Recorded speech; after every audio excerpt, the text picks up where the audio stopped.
m'appelle Bergout Khalil, ingénieur en électrotechnique, option machine électrique et automatisme. On va montrer un petit peu la préparation qui vient de se mettre en marche. J'ai refait tout le programme à zéro, avec des techniques standards, bien sûr internationales. On va les voir maintenant.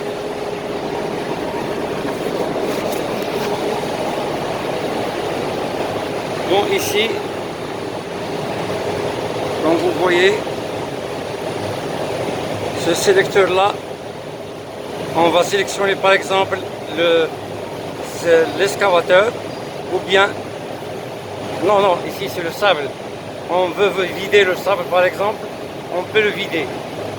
Soit en marche, soit en raie, on vide le sable.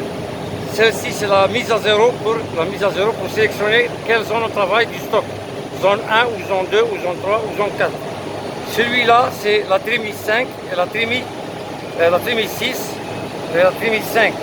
On peut sélectionner une des deux. Elles sont là-bas. Les deux grands là-bas. Ils ont des lampes vertes et rouges. L'alarme. Si le stock est plein, ça s'allume le rouge et ça sonne l'alarme. On allume l'alarme par ici. Et la lampe rouge s'allume là-bas. L'opérateur va connaître que le stock 6, le trémie 6 est plein. Donc il arrête le 6. Il sélectionne le 5. Bon, et c'est pareil pour les deux. Ici, c'est le bouton de sélection de stockage ou direct. C'est-à-dire stockage, on travaille avec le stock, avec l'excavateur, ou direct, c'est le BIPA. C'est-à-dire si l'excavateur est en panne, on travaille directement avec un tapis BIPA son stock. Ici, c'est aussi le vidage. C'est une option que j'ai fait moi-même. C'est le vidage. Si je veux travailler avec le 5 et vider le 6. Tout en n'arrêtant pas pour vider par exemple le 6, faire des travaux, quelque chose sans arrêter. Ici c'est le manuel du respirateur. Arrêt, marche, c'est en manuel. Ça c'est la sélection automatique, ça c'est la sélection manuelle pour travailler dans les pupitres. Là-bas il y a des pupitres 5 ou 6 pupitres pour démarrer en local. En manuel, la première fois on fait démarrer le grand moteur. Il démarre les grands moteurs un par un. Depuis celui-là, c'est le mouilleur. Là-bas, c'est le laminoir. Et l'autre, c'est le désintégrateur. Et à l'extérieur, c'est le grand moteur de brisement. Il démarre un par un. Parce que c'est la consommation d'énergie électrique. Le démarrage des moteurs asynchrone augmente 7 fois le courant nominal. Donc il faut les grands moteurs démarrent un par un. Quand il termine de démarrer, la lampe verte s'allume. Ici, dans le programme, vous avez l'autorisation de faire marche le cycle, c'est-à-dire les tapis et tous les tapis, le cycle latéral. Bien sûr, c'est en automatique. Et bien sûr, si on a sélectionné les stocks, elle doit être une zone sélectionnée, sinon ça ne marche pas. Sinon, c'est le direct. Bien sûr, ça on a expliqué. L'afficheur ne marche pas. J'ai fait aussi des lampes, je peux faire aussi beaucoup de lampes pour témoigner les pannes ici qu'on voit, les défauts. Défaut marche, capteur terre. Il y a 4 capteurs terre. Défaut marche, variateur ATV. C'est-à-dire il y a un défaut dans le variateur, donc il arrête le cycle et sa lampe s'allume. La lampe ici, l'alarme générale s'allume. On arrête le klaxon, on vérifie notre panne et on allume le cycle après. Il y a ici aussi la marche pression racleur. Il y a une pressostat d'air qui dit qu'il y a un manque d'air, c'est-à-dire une pression qui manque, où il y a un robinet qui est fermé ou le compresseur éteint. Ici c'est la marche pression air embrayage aussi, c'est l'air de l'embrayage.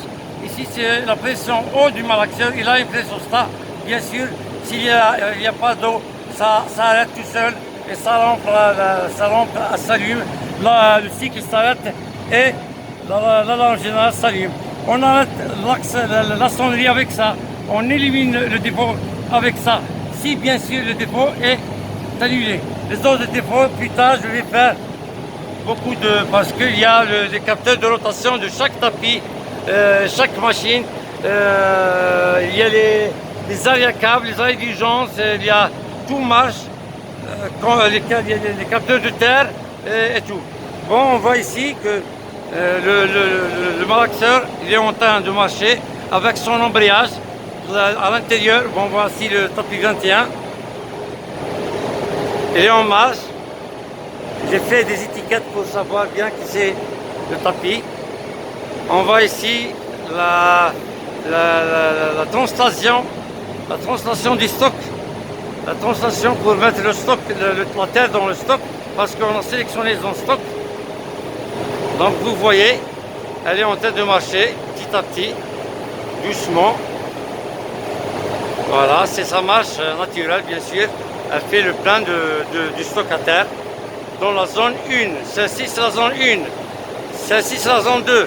L'autre la zone 3 et là-bas la zone 4. On a sélectionné la zone 1, donc ça travaille dans cette zone-là. Il va et vient, avec le sens de rotation de ce tapis 25, avec ce petit tapis ici, il va mettre le stock dans cette zone-là. Si on sélectionne la zone 2, il va travailler là-bas. Je ne vais pas monter beaucoup, sinon ça va durer cette vidéo 3 heures ou 4 heures.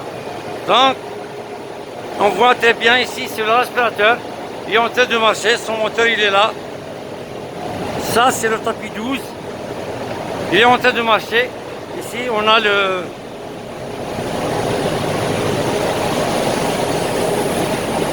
petite trémie 20. Il y a une petite trémie ici qui est de sable avec son piocheur, ils sont en marche avec ce tapis là qui vient de l'extérieur, qui vient depuis le sable pour remplir cette petite trémie qui a un capteur de terre réglé de certains niveaux de telle manière quand il est plein, tout le reste derrière s'éteint, c'est-à-dire il est plein, automatique. Le sable s'arrête de distribuer, arrête de distribuer ici. Et quand le capteur détecte qu'il y a le manque de terre, il démarre automatique. Je le fais dans mon programme. Ici sur le laminoir de la préparation, il est en marche. On voit même les aspirateurs, les tuyautis de l'aspirateur et tout.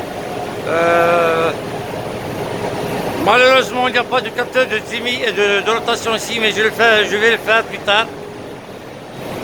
C'est pas moi qui l'a mis comme ça, mais ici sur le tapis, normalement c'est le tapis 10, l'étiquette elle est là-haut. Ici c'est le désintégrateur. Il y a deux, c'est le désintégrateur, il y a un qui a les marteaux et l'autre c'est lisse, avec son sélectifieuse. Aussi celui-là, c'est rectifieuse là-bas. Ça, c'est rectifieuse. Tout est testé, tout est en marche. Les arrêts à câbles, les arrêts d'urgence, avec la lampe, avec les alarmes, avec les dépôts, tout marche bien. Ça, c'est le laminoir. Ça, c'est le désintégrateur. Ça, c'est le long. Et il y a le capteur de rotation. S'il y a un défaut de rotation, s'il y a une petite bourration, il bourre un petit peu le désintégrateur, tout le cycle s'arrête et même les deux moteurs s'arrêtent pour ne pas faire bourrer beaucoup plus et pour ne pas griller les moteurs.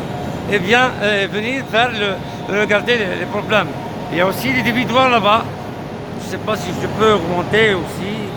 Vous voyez, voilà. Les dévidoirs là-bas, ça. Où il est mon doigt. Ces deux dévidoirs là. Ils tournent, j'ai réglé 5 minutes, 5 minutes.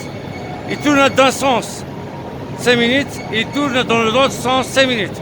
Pour ne pas abîmer le laminoir ou le désintégrateur. Il faut faire distribuer l'agile un peu partout. Donc j'ai réglé 5 minutes, je peux régler dans le programme d'autres réglages. On va aussi l'aspirateur et tout. Je me représente aussi.